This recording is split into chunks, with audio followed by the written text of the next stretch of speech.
Kau yang kedai no anyong ke pai. Manya kaki ada pun. Berkata lu, saya yang kedai. Kebetulan gak punya pai. Bejoda, dia tolong. Bejoda.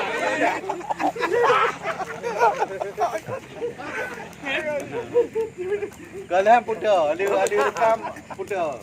Jadi dia nak lalu duduk yang kau. Lebih aku duduk mana? Ada kuning kan juga. Awaknya betul yang kena pun. Ada si bunuh kalau anak kuning kan. Ha, memang ni. Anak dia kalau pula boleh makan. Oi. Dia jangan duduk yang kau. Ya, Ibrahim kau tengok. Kau ada yang bawa je bawa mun dia yang bim no.